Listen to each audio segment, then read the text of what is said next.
अस्सलाम वालेकुम friends, welcome to निशा समेल। इनकी நம்ம ரொம்ப டேஸ்டான ஜூஸியான ஒரு ஸ்வீட் ரெசிபி தான் பார்க்க போறோம். மைதா மாவு ஸ்வீட் ரெசிபி. வாங்க எப்படி செய்யறதுன்னு பார்க்கலாம். ஃபர்ஸ்ட் இந்த ஸ்வீட்டுக்கு வந்துட்டு நம்ம மாவு பிசைஞ்சு வச்சுக்கலாம். ஒரு பவுல் எடுத்துக்கோங்க. 1 கப் மைதா மாவு வந்து இதில் நான் ஆட் பண்ணிக்கிறேன். ஸோ மைதா மாவு ஆட் பண்ணதுக்கு அப்புறமா ஒரு பிஞ்ச் வந்துட்டு நம்ம சால்ட் ஆட் பண்ணிக்கலாம். இப்போது ஒரு பிஞ்ச் சால்ட் வந்து ஆட் பண்ணியாச்சு. இதில் நம்ம 1 ஸ்பூன் நெய் வந்து ஆட் பண்ணிக்கலாம். ஸோ நெய் ஆட் பண்ணதுக்கப்புறமா நல்லா வந்துட்டு மிக்ஸ் பண்ணி விட்டுக்கோங்க. இந்த சால்ட் எல்லாமே நல்லா மிக்ஸ் ஆகட்டும். ஸோ மிக்ஸ் பண்ணதுக்கப்புறமா கொஞ்சம் கொஞ்சமாக வாட்டர் ஆட் பண்ணி நல்லா வந்துட்டு ஒரு பூரிக்கு மாவு பிசைகிற மாதிரி பிசைஞ்சு எடுத்துக்க போகிறேன்.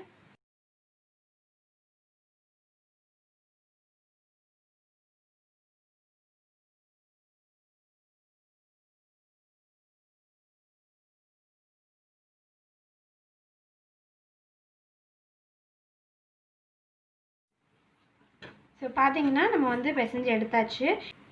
இது வந்து ஒரு 30 மினிட்ஸ்க்கு அப்படியே இருக்கட்டும். நம்ம வந்து சக்கரை பாகு ரெடி பண்ணிடலாம்.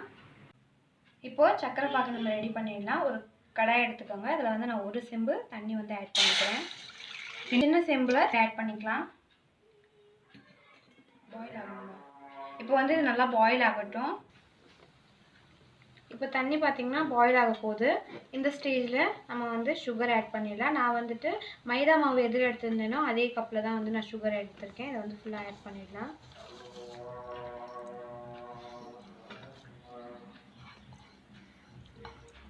இப்போ வந்து சர்க்கரை பாகு வந்து கொதிச்சிட்ருக்கு. இந்த ஸ்டேஜில் வந்துட்டு இந்த ஏலக்காயில் பார்த்தீங்கன்னா ஒரு பிளாக் சீடு இருக்கும் இல்லையா, அது வந்து நான் ஆட் பண்ணிக்கிறேன். உங்களுக்கு வேணும்னா நீங்கள் வந்து ஏலக்காய் பவுடர் கூட ஆட் பண்ணிக்கலாம். இப்போ வந்து ஆட் பண்ணிவிட்டு நல்லா வந்து மிக்ஸ் பண்ணி விட்டுக்கோங்க.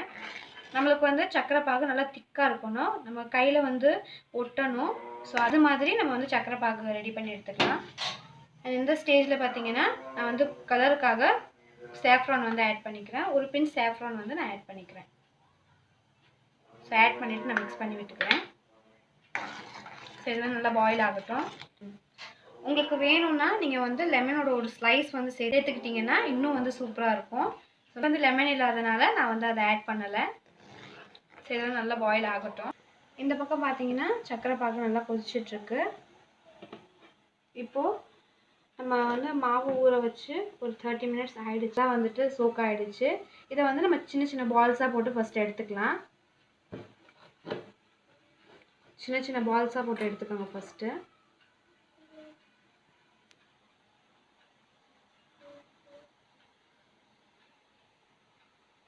ஸோ இந்த மாதிரி பால்ஸாக போட்டு எடுத்துக்கோங்க.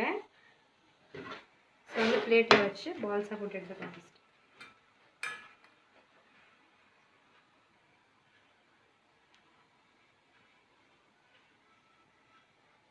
ஸோ இந்த மாதிரி பால்ஸாக வந்து நான் போட்டு எடுத்துகிட்டு உங்களுக்கு காட்டுறேன்.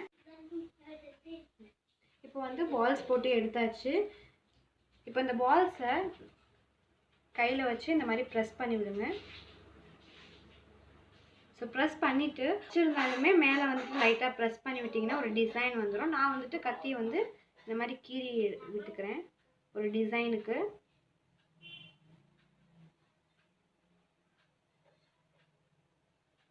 அண்ட் தென் நம்ம ஃப்ரை பண்ணும்போது அந்த டிசைன் வந்து நம்மளுக்கு அப்படியே தெரியும். இந்த மாதிரி நம்ம எல்லாத்தையும் ரெடி பண்ணி எடுத்துக்கலாம். ஸோ அவ்வளோதான். நம்ம வந்து எல்லா மாவுமே பார்த்திங்கன்னா ரெடி பண்ணியாச்சு. இதை வந்து நம்ம எண்ணெயில் போட்டு எடுத்துடலாம். ஸோ இந்த பக்கம் பார்த்திங்கன்னா ஆயில் வந்து நல்லா ஹீட் பண்ணிகிட்டு இருக்கேன். நல்லா ஹீட் ஆனதுக்கப்புறமா வந்து நம்ம போட்டு எடுக்க வேண்டியது. இந்த பக்கம் சக்கரை பாகு வந்து ஆல்மோஸ்ட் ரெடி ஆகிடுச்சு. இதை வந்து நம்ம ஸ்டவ்வை வந்து ஆஃப் பண்ணிடலாம். இப்போது வந்துட்டு ஆயில் ஹீட் ஆகிடுச்சு. இப்போது நம்ம எடுத்து வச்சுருக்கிறத வந்து நம்ம 1-2 போட்டு ஃப்ரை பண்ணி எடுத்துக்கலாம். ஸ்லோ ஃப்ளேமில் வச்சு ஃப்ரை பண்ணுங்கள்.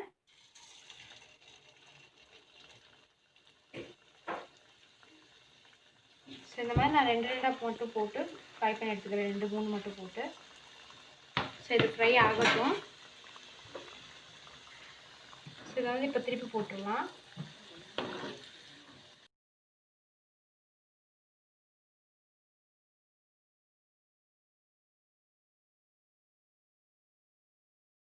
சிம்மில் வச்சு ஃப்ரை பண்ணால் தான் நம்ம வந்து கொஞ்சம் டோ வந்து பார்த்திங்கன்னா திக்காக போட்டிருக்கோம். அதனால் வந்துட்டு உள்ளேயும் பார்த்திங்கன்னா வந்து குக் ஆகணும். ஸோ சிம்லேயே வச்சு ஃப்ரை பண்ணி எடுத்துக்கோங்க.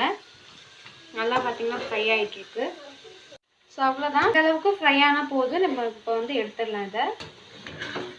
ஸோ எடுத்து நல்லா வந்துட்டு ஆயில் ஸ்ட்ரெயின் ஆக விட்டுக்கோங்க.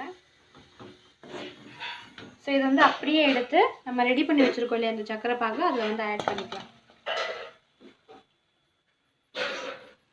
இந்த பக்கம் நம்ம வந்து நெக்ஸ்ட் பேட்ச் போட்டுடலாம். இந்த மாதிரி 3 போட்டு ஃப்ரை பண்ணி எடுத்துக்காங்க. இப்போ செகண்ட் பேட்சும் பார்த்தீங்கன்னா நல்லா வந்து ஃப்ரை ஆகிடுச்சு. இதே நம்ம எடுத்து சக்கரை பாகில் ஆட் பண்ணிடலாம். சக்கரை பாகில் ஆட் பண்ணிடலாம். எல்லாத்தையும் ஃப்ரை பண்ணிவிட்டு நான் உங்களுக்கு காமிக்கிறேன். அவ்வளோதாங்க. லாஸ்ட் பேட்சுமே பார்த்தீங்கன்னா நம்ம ஃப்ரை பண்ணியாச்சு. இதை வந்து நம்ம எடுத்து அப்படியே நம்ம சக்கரை பாகில் வந்து ஆட் பண்ணிக்கலாம். ஸ்டவ் ஆஃப் பண்ணிவிட்டு ஸ்ட்ரெயின் பண்ணிவிட்டு சக்கரை பாகில் வந்து ஆட் பண்ணிக்கலாம்.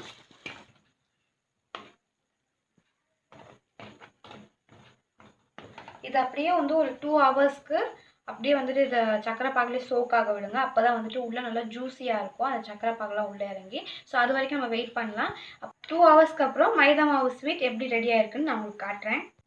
இப்போ பார்த்தீங்கன்னா ஒரு 2 ஹவர்ஸ் ஆகிடுச்சு. ஸோ நல்லா வந்து பார்த்தீங்கன்னா சோக் ஆகிடுச்சு. இதை வந்து நம்ம சர்வ் பண்ணிடலாம் பிளேட்டில்.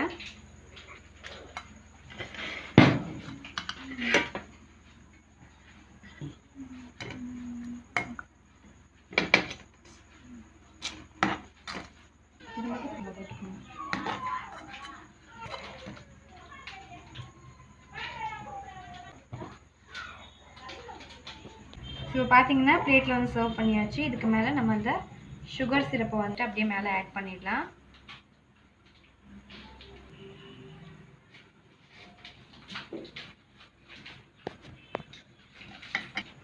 அவ்வளோதான். மைதா மாவு ஸ்வீட் பார்த்தீங்கன்னா ரெடி ஆகிடுச்சு. இதை வந்து நம்ம டேஸ்ட் பண்ணி பார்க்கலாம். ஒன்று எடுத்து நான் உங்களுக்கு உடச்சி காட்டுறேன் பாருங்கள். ஸோ எவ்வளோ வந்து பார்த்தீங்கன்னா ஜூஸியாக இருக்குது. அண்ட் வெளியே பார்த்தீங்கன்னா க்ரன்ச்சியாக இருக்குது, உள்ளே பார்த்தீங்கன்னா நல்லா ஜூஸியாக இருக்குது. நிஜமாலே சூப்பராக இருக்குங்க. இது மாதிரி உங்கள் வீட்டில் நீங்கள் ட்ரை பண்ணி பாருங்கள். இந்த வீடியோ உங்களுக்கு பிடிச்சிருந்துச்சுன்னா லைக் பண்ணுங்கள், சப்ஸ்கிரைப் பண்ணுங்கள், பக்கத்தில் ஒரு பெல் பட்டனை கிளிக் பண்ணுங்கள். தேங்க்ஸ் ஃபார் வாட்சிங்.